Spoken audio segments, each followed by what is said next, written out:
And good morning, everybody out in YouTube land on ysnlive.com. It is your breakfast burrito. It is episode 23, and it is your Thursday edition of the world's greatest podcast, the YSN Breakfast Burrito. My name is DJ Yoakley. I am joined every day by my broadcast partner and one of the great people in American history. His name is Thomas Pease. Tommy, what's up, brother? Man, one of the greatest people in American history. I don't know what to say. One I'm day blushing. they're gonna. I'm blushing behind this headset. Our children will read about you in their classrooms one day. They will read about the story of Thomas. What's your middle initial? E. Q. Edward. Pease. No, we're going Q. You're Quentin. Oh, okay. Thomas Quentin Pease. Maybe we can make a presidential run here in the next 20 years. Your name is going to rewrite the history books, Thomas Quentin Pease.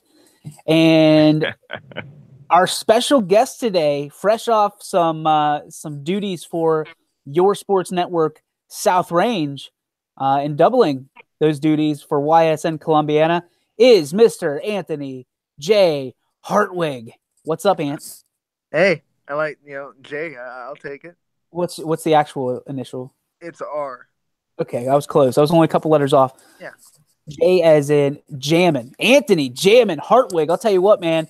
You saw some good basketball. I guess you both kind of are going to recap us on some good basketball from last night. Tommy, you spent about 30 seconds after the game ended sending me the Lisbon. What did I tell you about Lisbon? And I knew the tone that you were sending me. But let's talk about some of those games last night. Ant, you saw two of them. One of them being the South Range game, and the next one being the Columbiana game. There was some interesting drama out of both of those games. You want to talk about South Range first? Yeah, it was at Struthers. Those two teams went back-to-back, so there were two district semifinals in a row. South Range was playing Brookfield, and when you look at the film, coaches didn't look at the film, and it wasn't a sharp game, but, man, Danny Vuletich, 31 points, 18 rebounds, 7 blocks. She just dominated both sides of the floor. They don't win without her last night. Now, we've talked about Danny before. Danny is a freshman. She is a tall glass of water, and she's hard to defend. In talking to some folks yesterday about, the strength that South Range possesses, Danny's name always comes up. Now, obviously, you have Maddie Durkin, Izzy Limparty, Bree Modick, who we'll talk about in a second here. But Danny's name continues to come up as one of those people, one of those individuals and athletes that to be on the lookout for over the next 3 years, because her game is only going to go up from here. Yeah, and it's in all three sports too. I mean, volleyball, she tied the season record for blocks in a season. So you're going to see her all sports season, and she dominates in everything she does. And it's not just a tall girl, because anyone can be tall, but she has really good post moves. I mean, she knows how to back someone down and then hit that little fadeaway 5-foot jump shot.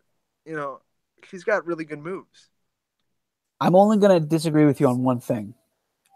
You said anybody can be tall. I completely disagree with you on what on I that. meant was any tall person. I agree. I agree. No, I'm with you. And she's a special talent, and she's got a great career ahead of her, and she's already doing big things. What did you say? 31 points, 18 rebounds, which ties her school record, which we broadcast not too long ago, right? In the tournament, she's averaging 23.5 points a game and 15.5 rebounds per game. That's two games. That's not bad. That's not bad. That's pretty average, I guess, if you're a superstar, if you're LeBron James. So yeah, let's kick it over. I mean, South Range obviously walks away with the win last night. Yeah. What did you see from Range that's going to give them a good matchup against? Well, I don't want to give it away, but the team they will face next. I think, one, coach hopes to get Izzy Limparty back, and that'll just make them a full lineup. And their ability, I mean, if Danny plays like he did last night, no one's going to really defend that. I mean, you can't defend a 6'3" girl that can score 31 points. Salem can't, Columbiana can't, either one of those teams. So I think they had a lot of silly turnovers. and most of it came out of the full court press that Brookfield ran. And both those teams that are coming up run pretty good presses. So if they can stay away from silly turnovers and slow the game down a little bit and just keep getting the ball inside to your post, because those are the two, her and Izzy are the two real advantages that they have. And then there was a record-breaking performance last night. It's been a long time coming. We had a record-tying performance last game from Bree Modick. She breaks the record for threes in a season by South Range. Talk a little bit about what you saw last night and how the response was from the crowd and from Bree and from her teammates. And the last two games, teams have really, it's like they've all of a sudden started to watch tape on Bree Modick, and they finally get that she's a good shooter, because they're really sticking to her and face guarding her, and she's struggling to kind of get open looks. But she got 4 shots up last night and finally hit one, broke the school record. Everyone knew what was going on. The whole South Range fan base jumped up, and the bench jumped up, and it was kind of like not a pause in the game, but everyone kind of knew what was happening, and that was really cool. But I think just her getting that record going to relax her a little bit. I think it was in the back of her mind, So now that she has that record, she can just relax and start, going back to where she was mid-season form. So congrats to Bree Modick. Congrats to the South Range Raiders as they move on. Bree Modick breaks the record for threes in a season. And Danny, the Flying V Volatich, just keeps on keeping on. And she's an absolute, and for lack of better terms, she's an absolute stud on the basketball court as we've seen her. And you said she does it in other sports as well. So it's going to be great to see her grow even more into what she can possibly be over the next 3 years. South Range taking on the winner of Salem and Columbiana. And Ant, there was a lot of drama in that basketball game. Can you take us through it? This was really interesting. It started off like any other game. It's 8-7 at the end of the first quarter. Columbiana gets the ball. Salem sitting back in a 2-3 zone, and Columbiana just holds the ball. And Salem is completely okay with them doing that. And, it goes the whole second quarter. Columbiana held the ball just standing there. And then standing at half court, right? Yeah. Just standing at half court, maybe passing the ball 1 or 2 times. And with 10 seconds left, they ran an offensive set. They didn't get a really good shot, and they missed, and they went in the halftime down 8-7. Have you ever seen anything like that before? I've seen something similar. Actually, it was the year before Coach Matizzi came to South Range. He was coaching for Lowville, and I went down to watch them play at United, and they were getting beat up. United was up by 18 or 20 in the fourth quarter. And with 5 minutes left, Matisse put his team in a zone, and United held the ball for the rest of the game. But that was different because United was up by 18 in the fourth. This was 8-7 in the second quarter. So it was a lot different. Of a playoff game. In a playoff game. Very interesting. You sent me. Did you guys call this game live? No, we did not. Ant was he was ringside, I guess, in Struthers Fieldhouse. But I mean, I sent the video over to Tommy last night, the same one you sent me, and just flabbergasted. Just didn't, just how can first off, I don't want to say how can you do it, because if they're going to let you do it, it's part of your game plan, execute. But as Salem, why not defend it? I guess because you're up. I guess the thing is, the advantage to Salem against Columbiana is that zone. I mean, they're longer than Columbiana. And Columbiana is really good at driving the ball. So their advantage is the zone. So if you give in and go man-to-man, Columbiana is going to drive by you, and it's a lot easier for them to do stuff. So Salem was completely content with this sticking in the zone and not letting Columbiana spread them out. Tommy, have you ever heard anything like this before? In the 90s and maybe even early 2000s, Mike Clutter was the coach of Beaver Local, and he was famous for that. Basically just stalling at half court. Now, never did I ever, or do I remember it being 7 minutes and 30 seconds. That's just unbelievable. If somebody was calling that game, I mean, what do you even say for 7 minutes and 30 seconds? I mean, I just run through, I guess, commercials or whatever until they decide to start playing basketball again. That's crazy. And who won the game? Salem won, 39-33. 39-33. So Columbiana might want back those 7 minutes and 30 seconds of offense they just decided to give up. So I don't know. That's craziness, though. Yeah, that video, I was like, this is unbelievable. Yeah, that was just 40 seconds. Yeah, I've never seen anything like it before. Tip of the hat to Columbiana, to their coaching staff and to their players for pulling it off. But I think you're right. Do you want those? If you come up short, do you want those?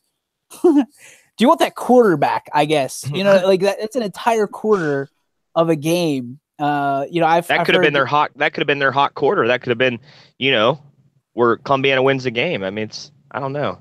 It's a tough decision, I guess. I can imagine there's a lot of second guessing going on. Maybe not though. Maybe that was the game plan the entire time. So we'll Coach Michelle over there. There's a lot going on, a lot to unpack in the first place with what's going on over there. But I think for me, I mean, if they come out on top, he's a genius, right? And he's got enough wins under his belt right now that we don't have to second guess him. I think it rolls down to, now being on the flip side of that, do you second guess wanting those minutes back, wanting those opportunities back? That, maybe you have a few stops in the games, 40-39 at the end of the game and the Clippers move on, but it's the Quakers who were able to walk away with the victory and get to take on South Range for the third time this year. Yeah, and hats off to Salem, too, because it's hard going hard for a whole first quarter and then having to just kind of stand there. I mean, no one flinched, and when Columbiana decided to run the offense, finally, they played really solid defense. So they were just as well coached as Columbiana in that situation, because if someone gets impatient and goes for the ball, then you blow it and you give up a really easy layup. So really interesting stuff. So that sets up the rubber match between the Quakers and the Raiders, and that'll be Saturday at 1:00. I believe we will be in attendance. We will not be doing the game, but I know you'll be there, Ant. But I'm going to try to make it myself because I think that's going to be a heck of a game. The last game was incredible, and I think this one's got all the makings for a big one as well. So exciting stuff. Now over to one of the biggest upsets of the night, Mr. Pease. That Lisbon team, you warned me. That Lisbon Lady Blue Devil team is on fire. Yeah, they're hot. They've knocked off the number 2 seed in the first round, and now the number 3 seed in Western Reserve, 42-34 last night. I don't just naturally follow the Lisbon girls. I'll be honest with you. Coach Conley, who's the head coach of the East Liverpool boys basketball team, his niece, Izzy Perez, she's the sophomore point guard for Lisbon. And so I get the information on those games, and Lisbon has just been playing really good basketball for the first 2 rounds of the playoffs, and now they will play for the district championship on Saturday. So good news for the local area as Lisbon moves on to the district final. Lisbon, I got to meet with Kyle Bing yesterday, their athletic director, had a good conversation with them. We will begin their coverage on YSN this spring with their softball and baseball teams. So we appreciate them taking us in and allowing us to join them for the ride this year. We're proud to cover the Blue Devils as we are with every other team. So hats off to Kyle Bing and the job he's doing over there, and then all the Lisbon Blue Devils, and especially the ladies who are moving on, like you said, on Saturday. But boys, we got some previews to do, some exciting basketball, a team I haven't seen, I feel like, in forever. The South Range boys in action on Friday. And Tommy, you'll have the Potters on Friday as well when they take on Zanesville, correct? Saturday. Oh, Saturday night. My apologies. Yep. So yeah, that's going to be one of the games to keep an eye on. And all right, we'll flip back to Ant. The game with South Range taking on the Columbiana Clippers, who, for all intents and purposes, got an upset in the doghouse the other night against East Palestine. What do you see the matchups looking like for South Range versus Columbiana? When you look at it on paper, South Range is clearly by far a better team. I mean, more athletes, great defense, but I'm low-key worried because South Range is staring down the barrel in a matchup with Canton Central Catholic, and if they look past Columbiana, then they're in trouble because Columbiana is playing hot.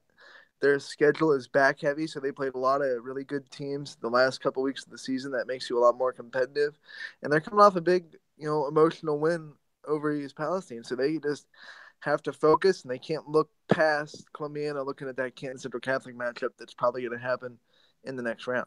Would you say that this is a perfect opportunity for a trap game for the Raiders right now? Oh, absolutely. And this would be the definition of a trap game if Columbiana was able to come in and even make it a close game. I mean, if they put pressure on South Range, we've seen their offense kind of struggle.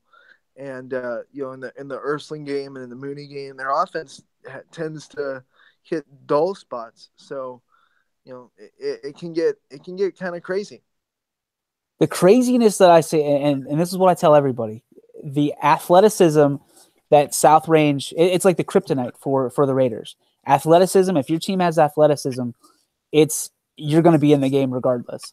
The other, I guess the antidote is that the Raiders are so well coached and are so coachable that the adjustments that Coach Cullen makes on a half basis, on a quarter basis, on a play-by-play basis, the Raiders believe in him so much and this coaching staff that they're able to make those adjustments. So being able to,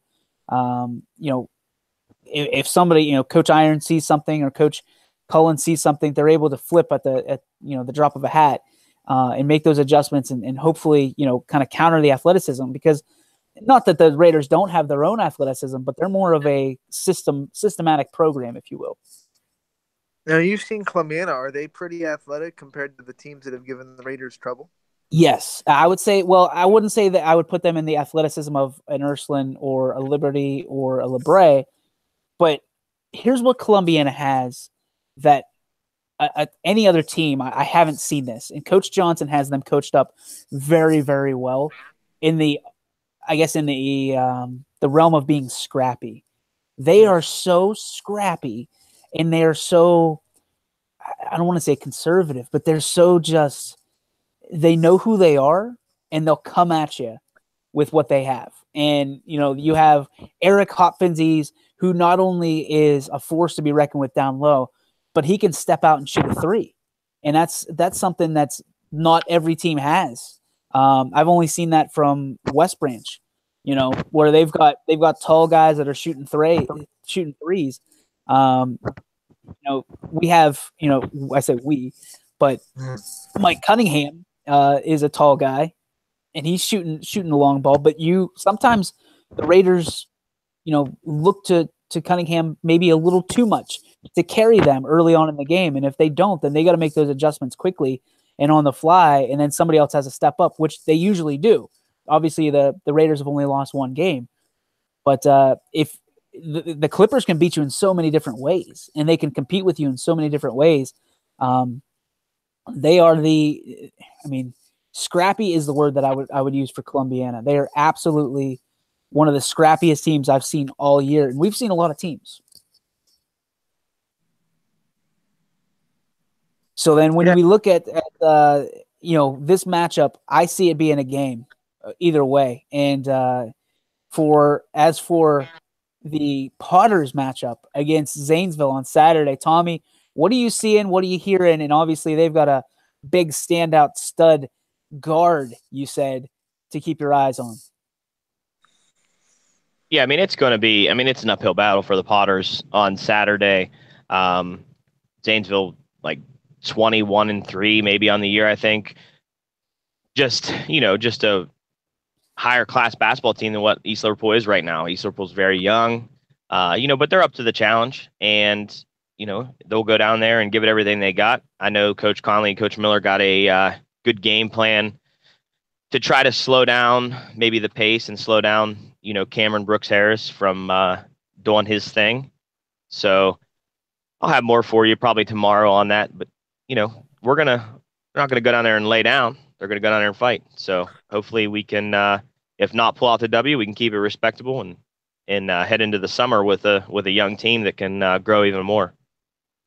You might want to take a play out of the Clipper playbook, and just hang on to that ball around half court and see what happens with you. Yeah, for 4 quarters, if possible, Score to the first, final minute. Yeah, score first, get a block, and then just hang on to the basketball. That's it.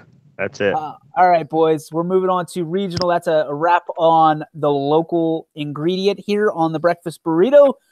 We thank you for your obviously just in-depth knowledge of all programs, and you cease to amaze us in your knowledge of just every program seemingly around the area. So hats off to you, brother. Here's an interesting conversation. Sean Miller, the head coach of the Arizona Wildcats, obviously under so much scrutiny for the wiretapping scandal. The board in Arizona is meeting today to discuss Sean Miller's contract. Now, guys, I know you're probably not as familiar, but you should know that Sean Miller is a local product, around here in Blackhawk High School. He went to, I think, Pitt and then graduated from Pitt, and then has had many stops along the way in his coaching career. And obviously one of the, a very storied family here in the area. If you're the Arizona board, you have an opportunity to basically set the precedence of how the NCAA reviews these things going forward, because we are just at the very tip of this mountain, and there's a long, long way to go. And if you're Arizona, you either got to make a decision for a slap on the wrist, or you got to, make a decision that changes the course of your entire franchise, your entire school in the basketball world. We'll start with you, Ant. What's your thoughts on the situation? What do you think Arizona board should rule? It's a sticky situation. I think that coach is in a lot of hot water. Getting caught talking about paying someone $100,000 to come to the program, but when you talk about the actual player involved, his name escapes me. There's not a lot of evidence saying that he actually took the money or anything. So it's one of those things where that's why in their last game the coach didn't coach, but the player was still eligible. It's you have to make the decision, and if you make the wrong one, it's really going to affect your program for a really long time. So it's a hard decision, and your board really has to sit there and think and talk it over on what they're going to do. I think Sean Miller should be a part of that discussion. I think he proved in the last game he knows what to do for the best of the team, because he was part of that discussion to not coach their last game at Oregon. So I think Sean Miller has to be kind of part of that kind of dialogue too. What do you think, Tom? Well, I think this whole thing is just in its infancy stage. The total investigation process it's so early on. Probably the best thing to do would just be to, suspend him and promote the assistant to head coach for the remainder of the season while this investigation plays out. I mean, that's the wise thing to do. You're not jumping to any conclusions. You're not making no harsh decisions. It's just sit back, wait, let all the evidence come out, see what truly is going on here, and in the meantime, suspend him with pay and see how the cards fall. That would be, if I'm on that board, that's what I'm going to say. But I'm not, so it don't matter. But you are technically in YSN land, so yeah, I'm kind of with you guys. We've seen this before, and not kind of cut and dried in the same situation, the same context, but it didn't happen too far from here when Jim Tressel was kind of pushed under the bus by, I felt like, everybody at the time at Ohio State for all the issues that the kids were doing and his athletes were doing, selling their memorabilia and things of that nature. And that was the last we really heard of Coach Tressel. And now he's the president of Youngstown State University. He had stops at Akron along the way as well. Didn't he go scout for Indianapolis? Yeah, he was involved in the Colts organization for a small time there. But yeah, for me, it's on one hand, if you decide to cut ties with Sean Miller, you're setting your program back. But you're also on the other side setting a precedence. And the hope is that, like you said, Tommy, this is very much in its infancy. And if other coaches, players, even if it's front office people, people of impact, people of influence in schools are found guilty and are caught with their hand in the cookie jar, then maybe they get the same treatment. Maybe they're done there. But let's put it this way: North Carolina, Duke, their names were mentioned in this. Can you see Mike Krzyzewski being outed at Duke because of something like this? I mean, it could happen if it's as bad as what we're seeing right now with the whole Sean Miller thing, the $100,000. I mean, if Krzyzewski is caught doing that, or in that similar situation, they're gonna have no choice. So from Coach, you talk about Coach K, and if you cut Miller, if you're Arizona and you're the board, your hope is if you do the right thing, you're hoping that everybody else does the right thing as well. And I guess the better question is, can you put that hope out there and really put your lock, stock, and barrel into that return? Well, Arizona is only going to care about if Arizona does the right thing. I mean, they don't care if Duke does the right thing. They would actually, hey, if Duke does the wrong thing and we don't have to play him in the tournament, that's great. Well, I think that's what I'm saying. Like, if you do the right thing, that means that from a PR perspective, Duke would be challenged. Schools like Duke, I should say, would be challenged to do the right thing as well. And if they don't, and I'm sure they would do everything in their power to protect a Coach K, so they have advantage. Because really what it boils down to is it doesn't matter the players they have on the floor. They've got Coach K. They've got that name brand recognition. If Coach K walks into your dining room of your house and you're breaking bread with Coach K, there's a good chance that Duke's going to be in the conversation of where you go to play basketball and where you go to school. So I think I see this happening, again, one of two ways. If Arizona is doing this, and they've got to make sure they do it for the reasons for their own, right?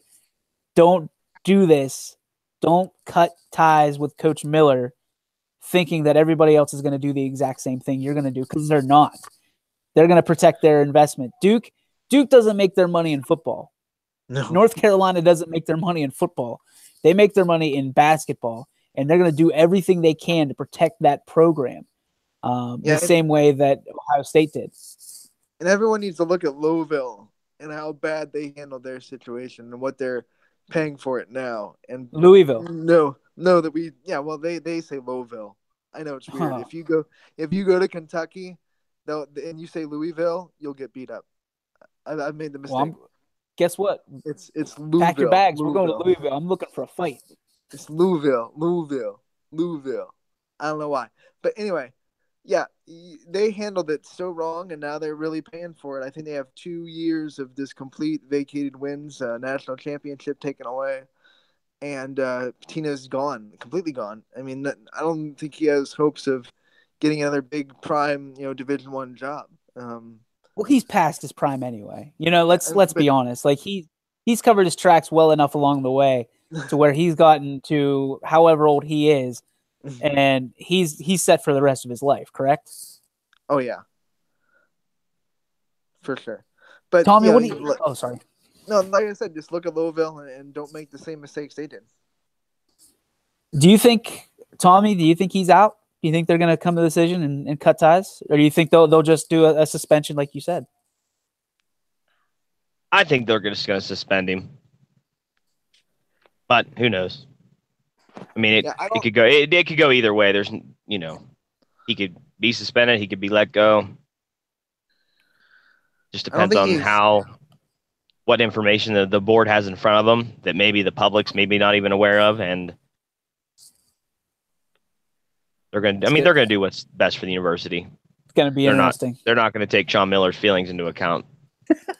Well, here's the other, and I'm not trying to draw up a diabolical plan, but if they cut Miller, there's a team that's not too good right now that has some connections to Sean Miller that could probably use a head coach and some recruitment power in the University of Pittsburgh. Do you think that would be, if you're Pittsburgh and I'm not saying that Kevin Stallings is out, but if Sean Miller's hanging out there and he's got a little bit of dirt on his jeans, do you roll the dice on him and bring him in and try to, rejuvenate that program? I mean, yeah. I mean, why not? Bring back a hometown boy who is an alumni, who has a solid coaching record, with like you said, with a black eye or a little dirt on his jeans. I think Pitt fans would be excited about it. It would maybe rejuvenate or re-energize the program, but we'll see. Yeah, we definitely have to wait for the total hat to drop on this whole situation, because if it turns out to be a lot worse than it looks, then Pitt taking a chance on it might not be the best idea. Pitt would be rocking. I think at this point they don't give two poops about any, they do not care. They want to get that program back because their football program is getting back into shape. Their basketball program was where they made their money. And the Peterson Event Center it's silent right now. I mean, they lost another one last night, and they didn't win an ACC game all year. Yeah, I was about to say they're still winless in the ACC, and I watched their game against Virginia, and it was sad. It's bad. It's really bad. They only had one field goal the whole first half. I mean, it was just. It's a bad situation. So I think a Sean Miller would rejuvenate that program, and I wanted him the first time around. I thought that maybe getting him would change everything, and Jamie Dixon leaving is certainly wasn't the best thing that ever happened to Pitt, but I think he was on his way out to begin with. But Pitt's got some work to do, and I think if the shoe drops and Sean Miller's out there, you do whatever it takes to get him. So. Yeah, and I don't think Sean Miller's going to be coaching at Arizona this season. I think at least you think it's over. Whether it's a suspension or whether they just fire him, I think this season I don't think he's going to be on the bench again. I don't think they fire him until after the season if it happens. Yeah. I don't think they want to draw any more attention than they have to. I think they're just going to go into kind of a executive session, if you will, and kind of wait this out. So it's going to be interesting to watch it develop because with March Madness right around their corner, that's their big ticket in the NCAA, and you got to think that the NCAA is saying, please do not do anything harsh, do not do anything to put anything to put our bracket into jeopardy at this point. So hopefully those discussions are happening. I mean, listen, I'm a chaos guy. I dig chaos because it drives storylines, and I would love to see all kinds of chaos, and then Pitt, decides that they want to pick up Sean Miller right in the midst of March Madness. I think it'd be great TV. But that's more of a WWE storyline than it is an NCAA storyline. So, guys, here's another storyline that's pretty interesting. We're all baseball and softball guys here. Texas Wesleyan will not, the baseball program, their coach will not recruit players from Colorado because of marijuana rules and failed drug tests. Now, obviously in Colorado, they're allowed to, I guess, enjoy the fruits of, marijuana and the benefits that they say it has. As a baseball coach, as any coach or recruiter, does this, if you're recruiting from a state that has different marijuana laws than yours, does this stop you from the talent that's actually on the field or the character that person actually brings? Tommy, we'll start with you just because I haven't heard your beautiful Fergie-like voice in a few minutes. This story is crazy, and I really think that this is a story that's going to blow up. I really do. I think this is going to be a major talking point for time to come here. Here's the thing. First of all, this coach, you got to be smarter than this. If you don't want to bring in Colorado kids because the legalization of marijuana, cannabis, pot, weed, whatever you want to call it, is there, and student athletes who you've had there in the past maybe have trouble passing a drug test for THC, then just don't get them. Don't put it out there in the public like you did and in such a way. I mean, I'm going to read the email. I'm going to read it here. Okay. Here's Yep. what it said. Hi, Gavin. Thanks for the interest in our program. Unfortunately, we're not recruiting players from the state of Colorado. In the past, players have had trouble passing our drug test. We have made a decision to not take a chance on student athletes from your state. You can thank your liberal politicians. Best of luck wherever you decide to play. Head coach Mike Jeffcoat, Texas boy. Wesleyan University. Yikes. Wow. Is that unbelievable? Not only did he tell him, hey, you can smoke pot in your state, so you You're can't out. come here for one, but if you're pissed off about it, just contact your liberal politicians. I mean, this is unbelievable. This is too good to be true story to talk about in my eyes. And I'm so glad it's a Texas school, because that is such a Texas way to tell someone that they're not going to recruit you. That's exactly. Texas. There's no fear in Texas. I mean, have you guys ever been? Yeah, I have. I've been to Texas. Yeah, It's a different country. I'm 90% sure it's a different. Now, obviously, it's the heartbeat of America, but it's a different world down there. It's its own republic. I mean, really. It is. Listen, I said a long time ago, when the first time I went to Texas, I told my wife on the way back, I said, if stuff goes awry in America, get on a damn train, plane, car, whatever we got, we're going to Texas, because we will be. It is the. I think it's one of the. You say Disney World is the greatest place on earth. Texas, to me, is the greatest place, because your neighbor becomes your family, and they go literally guns blazing, wherever they go. But Tommy, I'm with you. I mean, there's a better way to do this. This is the and listen, I'm not for, and we're not going to get into a political discussion. I'm not for the legalization of marijuana or anything like that. If it comes to hurting people, in situations like this, if you want to do it, it is what it is. If it's illegal, then it's illegal. There's laws in place for a reason. I understand. I voted for it to be legalized in Ohio. I voted in all this stuff.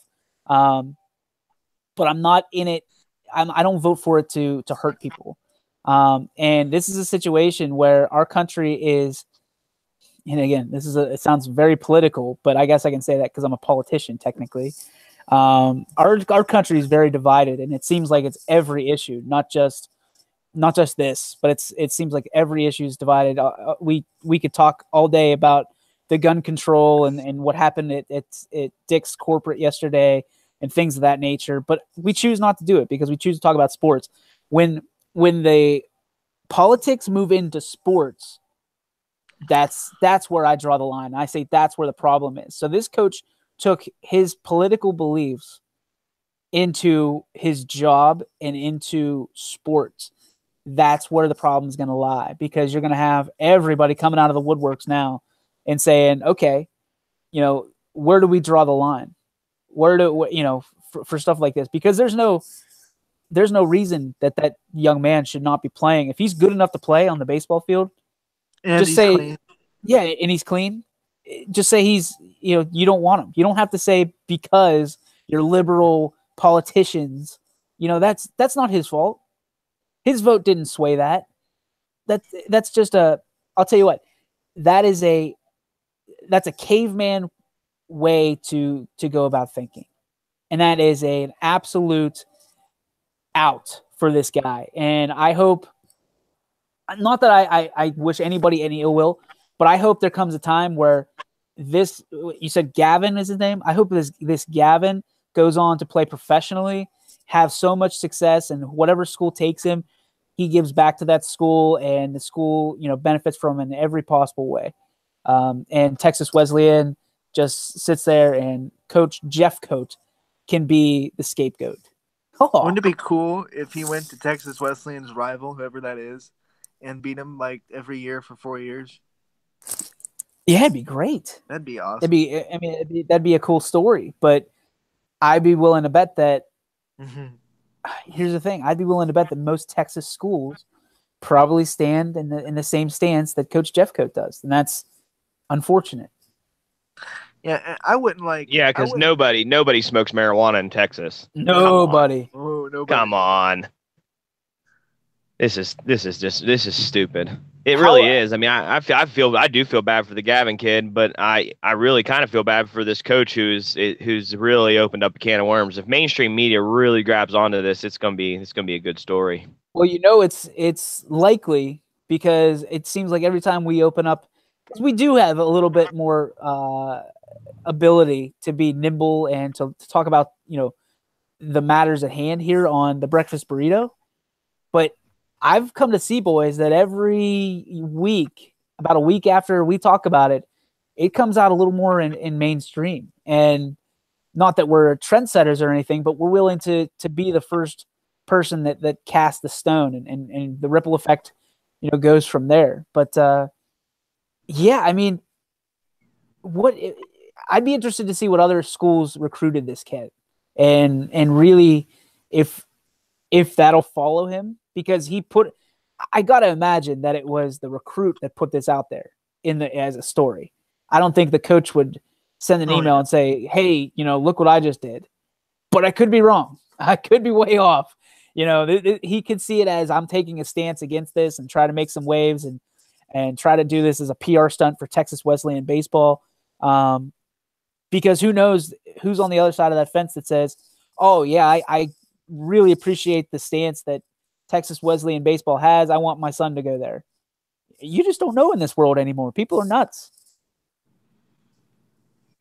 Texas Wesleyan the university made a comment or made a statement that university is aware of the email sent by our baseball coach, and the comments he made are in no way a reflection of Texas Wesleyan University, its values, or its recruiting practices. So the university's already putting this on the coach. Yeah, I think Coach Jeffcoat's going to be looking for a new job. That's what that tells me.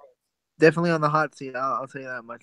And it really hurts his recruiting because, let's say, I mean, there's good talent in Colorado that is not smoking marijuana, and you're just going to say no to them just because you've had a couple of kids from Colorado not pass your drug test. It's really hurting your own team a lot, just as much as it's hurting everything else. I just want to know what it takes that you type up an email like that. Like, what? Probably like 3-star recruits from Colorado that don't pass your drug test, and you're pissed off about it. Yeah, I guess. I mean, that's one of those things. Like, you're sitting, and we all do it, right? And I'm not telling any of our viewers something that everybody, I assume, does. But if you're really mad and you're really going to be a keyboard warrior and send an email out, usually you type up that email and then you look at it and you realize, maybe I'm making too big of a deal out of this. And then you just hit the backspace button about 8,000 times, or however many words you have in there. And then you just decide to be like, you know what? We've decided to pass on the opportunity. Thanks so much for, whatever, a cordial email. I'm not saying politically correct, but I'm saying a cordial email that says, you know what? We're probably better not to take part in this. This guy probably sitting there, Coach Jeffcoat sitting there and just almost like a hate email. Like, I can imagine him having a TV in his office. He's listening to all kinds of stuff. And then he's like, yeah, this kid isn't coming to my program. He's out there smoking weed. I got burned one too many times, by these kids. They're not taking me down. So I'm going to send this email to them, and nothing of consequence is going to happen to me. Ta-da!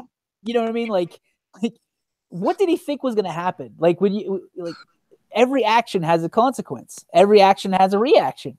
What did he think that this really talented baseball, if he's talking about, I'm guessing Texas Wesleyan is D1.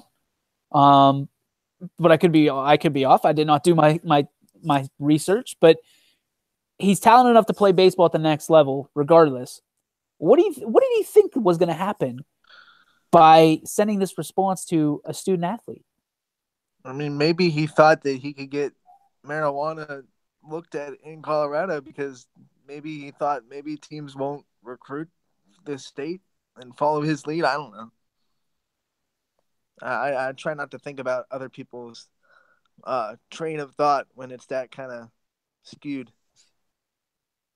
See, I just envision when I think about this, and I'm a visual person, so I envision him reading the email, Gavin reading the email, and saying, this is devil's advocate thinking. You know what? That coach is right.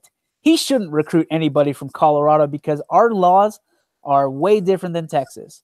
And we do have a legalization of marijuana. That is a problem. That needs to be taken care of. What the hell is the kid going to do? Right? And I'm imagining that he only applied to Texas Wesleyan. And, he's like, all his eggs are in that basket and his dreams are crushed because Coach Asshat down at Texas Wesleyan can't, put his personal feelings of politics behind him over talent. So hats off to you, literally, Coach Jeff Coat. And I wish you well in your future endeavors because judging by what Tommy just let out by your own people over at Texas Wesleyan, you're going to be looking for a job soon. Adieu, my friend. We bid you adieu. NAIA and Division II. D2. Yep. So they're getting paid to play. So we had that conversation before. So, okay, take your money elsewhere. You can say thanks, but no thanks, coach. That's all it takes. Thanks, but no thanks. Adieu, my friend. Coach Jeff Coat, clean up that resume because I think you're going to be looking. Any final thoughts on this before we move on to what we should have been talking about on Tuesday? I guess not much, really. I mean, I'm going to follow this story, though. Oh, I know you will. I knew you'd enjoy this one. All right, boys. This is the one we've been chasing. Esports. Esports are here, and I'm being told that they are not going anywhere. So for those of you unfamiliar, and I'm going to get the official definition of esports. For those of you unfamiliar with esports, it is basically what we in the above 30 age bracket call playing video games. So the esports are defined as electronic sports, competitive video gaming, professional video gaming, or pro gaming. Form of competition using video games. Most commonly, esports take the form of organized multiplayer video game competitions, particularly between professional players. The most common video game genres associated with esports are real-time strategy, fighting, first-person shooters, multiplayer battle online in an arena, tournaments such as the International, the League of Legends, World Championship, the Evolution Championship Series, and the Intel Extreme Masters provide live broadcasts of competition and prize money to competitors. With all that being said, what is your stance on esports being an actual sport?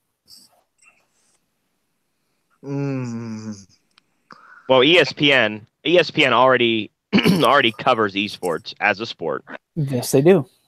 The University of Oregon just added esports as a college sport at their university. Oh, no. Yeah, and I think a lot of other colleges have it too, because like in the summer, ESPN will have college versus college in that esport competition. So guys, guys. I know, but listen, DJ, listen. I don't know. How old are you, Anthony? 26. 25. So he's a little younger than, he's 10 years younger than me. But listen, since the mid 80s, early to mid 80s, video games have been on the rise. And with the technology that we have today, it's just these video games they're unbelievable. I mean, they're real life, they're manufactured real life digital spectrum. So therefore, they're hot. Everybody plays them. I'm not a huge video gamer. I like to play Madden or some basketball every once in a while against my son. But these video games, I mean, they're taking over, and it's been that way for the last almost 35 years. We've seen it on the rise, and it's becoming now to where there's a market for it as a sport because so many millions of individual people love to play video games. So if there's a market for it in this country, we're going to capitalize on it. And that's what you're seeing happen right now. You ready? I'm going to give you a definition. An activity involving physical exertion and skill in which an individual or team competes against another for others for entertainment. Physical exertion. Okay. Maybe mental exertion would have been a little better. Or exertion at all. You know, definition I have is an athletic activity requiring skill or physical prowess, often competitive nature. So it's just how you there are two different definitions of sports right there on the internet. So it's just how you define sports, and that's just you ask that in a poll, and you're gonna get 50 different answers. Well, yes and no, because sport is physical exertion. Like we joke about curling, right? But at least you're out there doing something. You're out there and you're moving. The most movement that video gamers do is when they get up and talk trash about each other's mom, you know, and you know, start sweating because, you know, they're not going to win a match or, you know, something on Halo 3 or whatever Halo we're up to now. Have you sat and played a video game for 12 hours? I mean, the thumb cramps. No, because I have a job. No, like I would like I get in trouble listen, I get the look, right? Everybody knows the look that men get when we play video games because listen, I have Xbox, I have PS4, and listen, I like games as much as the next person. But when I hear that door crack open and the wifey comes downstairs, I know oh my gosh.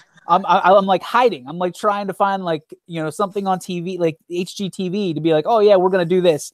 You know, that's what I'm really down here. No, I'm playing video games because for me, it's like relaxing. You know what I mean? It's like I could be like when we were young and we used to play, well, maybe not you, Ant, but like we used to play Tecmo Super Bowl and Mario. We talked about Mario and stuff like that. Listen, you're not an athlete because you can take a plumber from New York and jump through a bunch of tubes. I'm sorry, you're not an athlete. For me, it's not a sport. It's not a sport. These guys don't have wives in their lives to give them that look. You know it. Don't hold your breath about getting one. You know what I, like no, exactly. But the big thing is like it's not a sport. It's not a sport, and I will stand firmly by that. You are playing video games. Video games are not a sport.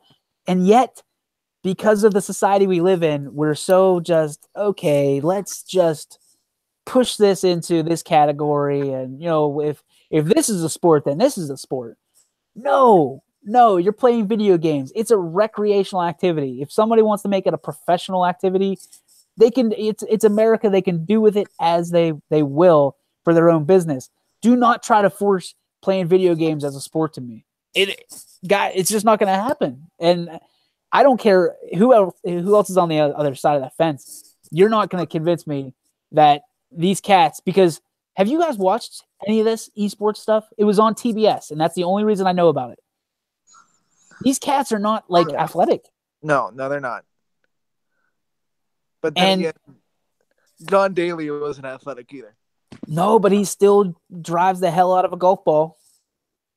You know, and he's still actually doing something. Like their thumbs are going to be like Schwarzenegger thumbs. Exactly. And you know, but the rest of their body is going to be like Fritos Cheetos. I'm with you. It doesn't fit my description of a sport. It's a video game. It's a game. It's like you can be a professional, and if you're good enough to get paid to do it, a lot of money, more power to you because it takes a lot of time and skill to do that.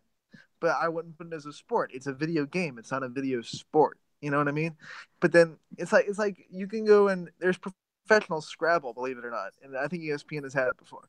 But Scrabble's not a sport. It's a game. There's a difference. Yeah, chess is a game. Chess is a game. Checkers is a game. I mean, this is a game. Tommy, here's a question for you.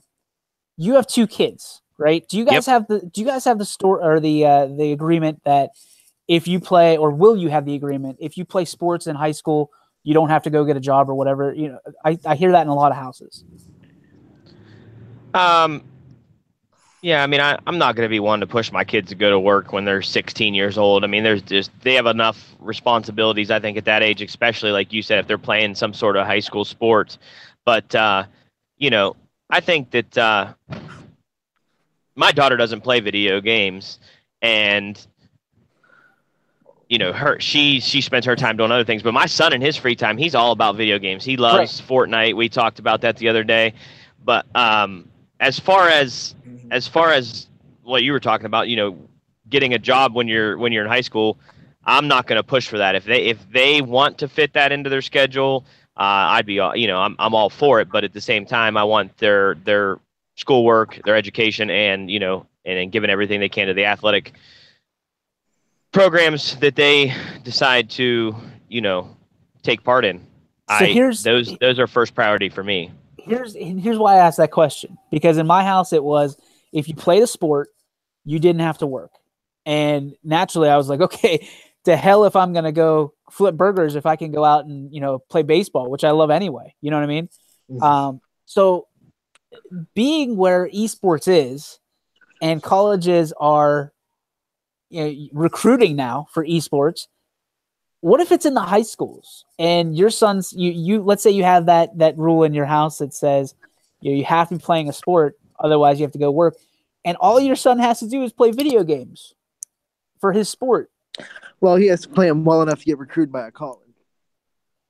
But if he's on a high school team, and that's the thing. It's like, it's not a, I don't know. When you talk about, when you bring that discussion, that's hard to. That's a parent talk right there. Well, that's what I'm saying, because who's not gonna I would do it. I'm sitting there like, listen, if I can get off of basically I can go to practice and just play video games, that's my thing.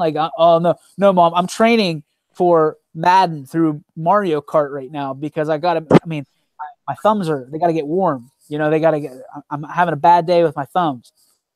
Really? Is that something, Tommy, that you would be you would get behind? Okay, I'm with it. Thumbs up. It's an esports or sports, stuff like that. Well, I mean, listen, it's a never changing world we live in, and if this esports thing becomes something that you can earn a college education from, or be successful in adult life after the fact. I mean, how can we say, and if they love doing it, how can you tell them not to do it, especially when it's now starting to be proven that there's a way that this can be a source of income or a source of education for these kids. So yeah, I mean, I wouldn't be against it. I try to stay open-minded. I mean, it's world's crazy we live in today. What we do nowadays is totally different from how we did things 10 years ago. How we did things 10 years ago was totally different from how we did things 30 years ago. So, I mean, it's just try to stay open-minded. Maybe I need to go in a room with Coach Jeffcoat, and we need to go together. He can talk about his recruiting tactics, and I can talk about people not going to esports, because I am not in any way, shape, or form behind this. I think listen, when my wife came down, and this is completely for a story, right? This is completely to talk about. I watched 10 minutes of esports on TBS. And when she came down, she goes, and she put it plain as day. Are you not playing video games now? You're watching someone else playing video games on TV. So, she nailed me. I'm sitting there, I'm like, good point. Good point. I said, but it's for a story for YSN. And she just laughed at me. She's like, you're an idiot. So there is. I can tell you this, though. Young kids today, when they're not playing video games, they're watching other people play video games. Which is nuts. There's an app called Twitch, and that's basically what it is. You just stream yourself playing a video game. And people go on live and they'll watch. See, I used to think Twitch, because we've had long conversations about Twitch and moving YSN over to Twitch. I think Twitch is a great, great app. I also thought it was really weird that there was people watching you play video games. If you're watching me, but I guess it's the same thing. My head hurts. It's the same thing if we're broadcasting a sports event or a basketball game or a baseball game. Like people are listening just to be entertained, right? Yeah. And the younger generation now is entertained by fake athletes being controlled by, 9-year-olds that want to talk trash about your mom. Like that's how it is. Like it's incredible. And Tommy, you're right. It is an ever changing world, but holy crap, man, this is like bizarro world. Wait till virtual reality comes into full effect. Did you? I don't think you guys watched SportsCenter the other night. It was the 1:00 edition. They had Linda Cohn in Bristol, Connecticut, and they had Stan, whatever his name is, on the West Coast, and Van they Pelt? were, no, that's Scott Van Pelt. But Scott, they had two anchors from two different locations that were on the same set because of basically virtual reality. I was blown away because I'm sitting there thinking that person is not even close to that. I mean, they're across country from each other, but they're on the same show because of green screens and effects like that. What a weird world. I mean, it's cool. That stuff's cool to me, but I'm not going to take like, it sounds weird to even say, I'm not going to take LeBron James and try to make money off of LeBron James playing video games. Like, I'll talk trash, but it's not one of those things. Like I don't know. My head's going to explode, guys. I can't even get the thoughts out from esports. It's just, it's ridiculous to me. It's nuts. Oh, well, thank God it's over. So it is, that's a wrap on the breakfast burrito. Our special guest this morning was Anthony Hartwig, bringing all kinds of good stuff to the burrito this morning, all kinds of great ingredients. Thank you, sir, so much for joining us. It's always a pleasure to have you here. And we'll see you tomorrow night for some range basketball. Yeah, absolutely. Tonight I'm gonna head over to practice, get coach's thoughts on last night's game and this championship, and then I'm gonna head to Fitch to see the District 2 final between West Branch and Howland. That should be a good game. Well, I'll see you tomorrow. I might catch you out there tonight trying to get my interviews for the site as well. Thomas, I will see you tomorrow, my friend. Yes, sir. Tomorrow, Squeaky Bandito. Squeaky Bandito is our special guest tomorrow. So make sure that you are here on the Breakfast Burrito right here on the YSN YouTube page. It is a great day. Make it yours. Adios, everybody.